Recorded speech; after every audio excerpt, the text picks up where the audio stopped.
Olá pessoal, tudo bom com vocês?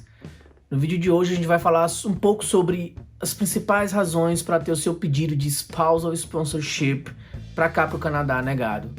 Fica com a gente aí que depois da vinheta tem mais. Vinheta!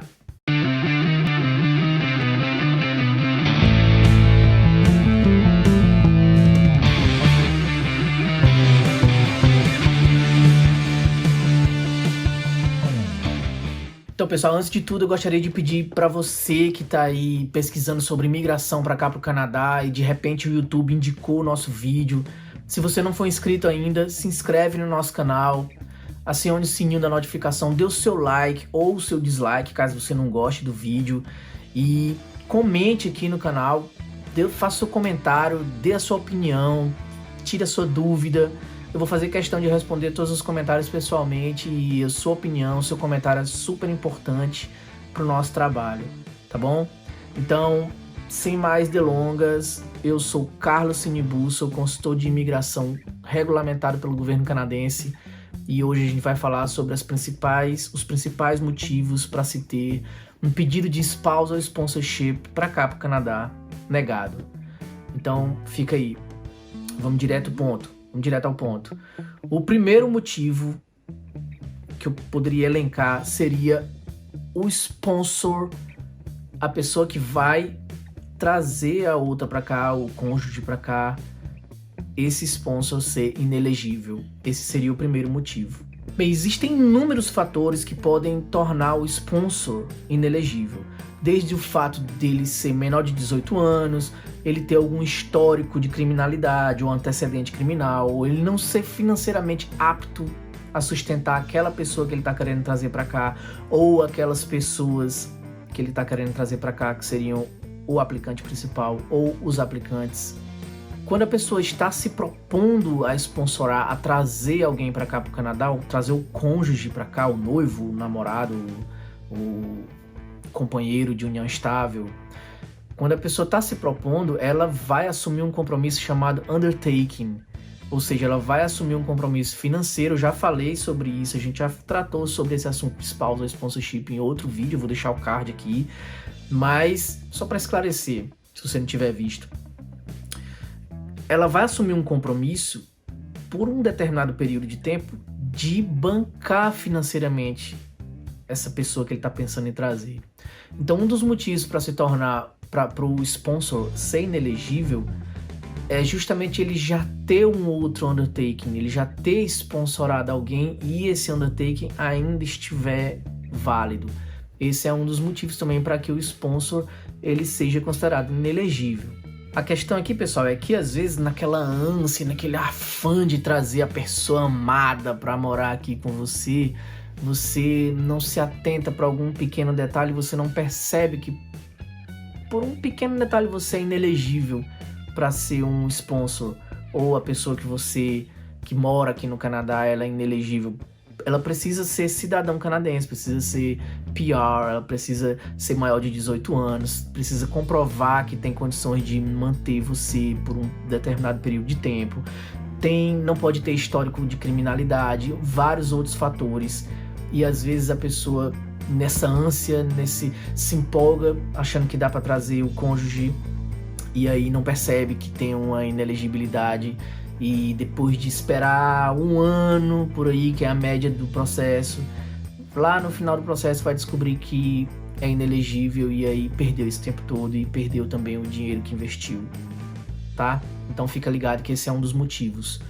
O outro motivo seria o aplicante ser inelegível. O aplicante seria quem, no caso? A pessoa que está querendo vir para cá, para o Canadá. Também pode acontecer, é também um dos maiores motivos para se ter um spousal sponsorship negado. É o aplicante, ou seja, a pessoa que está querendo vir para o Canadá, ser inelegível. Agora, sob quais circunstâncias um aplicante, uma pessoa que está querendo vir para cá, para o Canadá, pode ser considerado inelegível?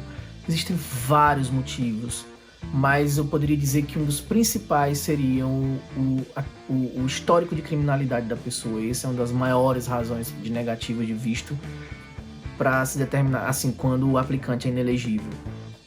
Lembra, pessoal, aplicante é a pessoa que está querendo vir para cá, tá? Então, assim, o histórico de criminalidades é um dos grandes fatores para determinar que aquele aplicante é inelegível. Mas esse é só um dos fatores, existem vários outros. Ele já pode ter tido algum problema com a imigração no passado, não só aqui no Canadá, pessoal, mas em outros países também. Se, por exemplo, ele tiver ficado, eles chamam de overstay, se ele tiver ficado mais tempo do que em algum país do que o visto dele permitia naquela época, se ele tiver trabalhado ilegal em algum país, estudado ilegal, etc. Vários motivos. Existem, esse é um pouco mais raro também, mas até motivos de saúde, se o aplicante ele tem apresenta algum tipo, vai fazer os exames médicos e apresenta algum tipo de doença altamente contagiosa, também é um motivo para deixar ele inelegível para ser um aplicante principal. Então, outro fator, é importante identificar todos esses tipos de problema, novamente, para evitar que você perca um tempo enorme aplicando para esse processo, esperando, para só no final descobrir que o aplicante era inelegível. Outra causa bastante comum de negativa de pedido de spousal sponsorship para cá para o Canadá é o de formulários preenchidos de forma incompleta. Esse é um bastante comum. Porque o que acontece? Antigamente, a imigração canadense, quando ela percebia que houve algum formulário que foi preenchido incompleto, antigamente era primeiro que esses formulários eram todos preenchidos à mão, era tudo paper-based, hoje em dia tudo é de forma eletrônica, é tudo online, mas nessa época em que era tudo paper-based, quando a imigração, os oficiais percebiam que tinha algum erro ou que tinha algum formulário mal preenchido, eles devolviam a aplicação e você tinha a oportunidade de corrigir aquilo e assim continuar o processo. Hoje em dia, assim que eles batem o olho, tem alguma coisa faltando. Imagina você esperar um ano depois de ter aplicado, esperar um ano para receber o resultado, e quando receber você descobriu que o seu processo foi negado porque você esqueceu de colocar um postal code em um formulário, por exemplo. É frustrante. Eu não desejo isso para ninguém, tá? Então, formulários incompletos é outro motivo bastante comum de se ter um pedido de spousal sponsorship para o Canadá negado. Pessoal, se um formulário incompleto pode causar a negativa de um pedido desse, o que dirá documentação incompleta? O que é que a gente pode falar sobre um processo que está faltando documentos, que não está completa a documentação? Esse é outro fator. Isso pode acontecer de várias formas diferentes, diversas formas diferentes. Por exemplo, só para vocês terem uma ideia, os oficiais de imigração, eles têm inúmeros processos para analisar diariamente, certo? E eles têm uma meta para cumprir, eles têm que dar resposta em um determinado número de processos, num determinado período. Então, você imagina aí o presente que não é para um oficial desse, bater o olho num processo e perceber logo de cara que está faltando uma documentação obrigatória, um documento obrigatório.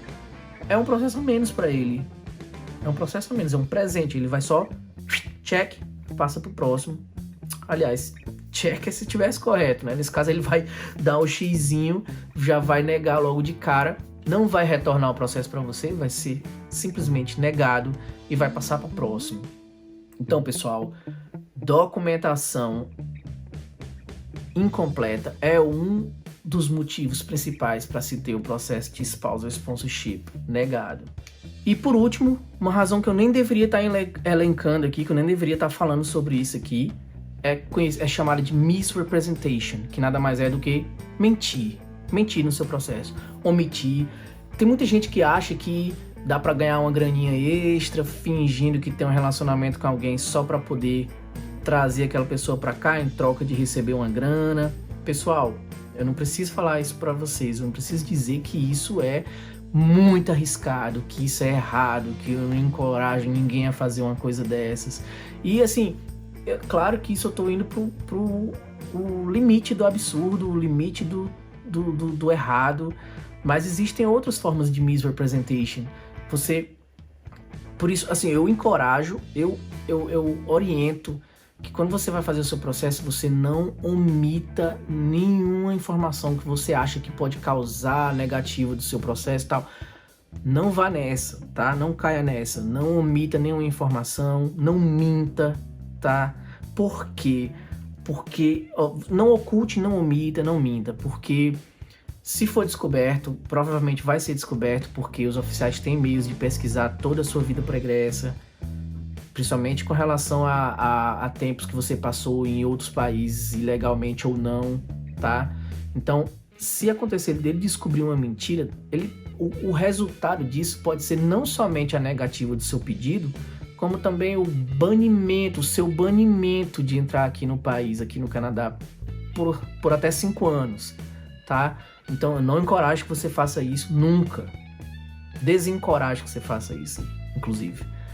E, bem, eu acho que em suma, esses são os principais motivos para se ter um pedido de spousal sponsorship para cá, para o Canadá, negado. Caso você tenha alguma dúvida, se você conhece alguém que teve um processo desse negado, você já teve um processo desse negado, conta aqui pra gente. Você acha quais são as razões que você acha, o que mais que tá faltando aqui que você acha que poderia acarretar na negativa de um processo desse? Vamos nos ajudar, coloca aqui pra gente, tem muita gente que tá querendo saber disso também, então a sua opinião é super importante até para essas outras pessoas também que estão pesquisando, tá, pessoal? E caso você queira saber um pouco mais sobre imigração para cá, para o Canadá, além de poder deixar seu comentário aqui, você pode encontrar a gente no nosso Instagram, que é Cinebu Immigration. Você pode ver nossos vídeos no TikTok, Cinebu Immigration também, ou você pode mandar um e-mail para cinebuim@gmail.com com a sua dúvida. Se for uma dúvida muito específica, a gente pode agendar uma consulta e, enfim, eu estou aqui para tentar ajudar a tornar o seu sonho Canadá uma realidade. Até o próximo vídeo, pessoal!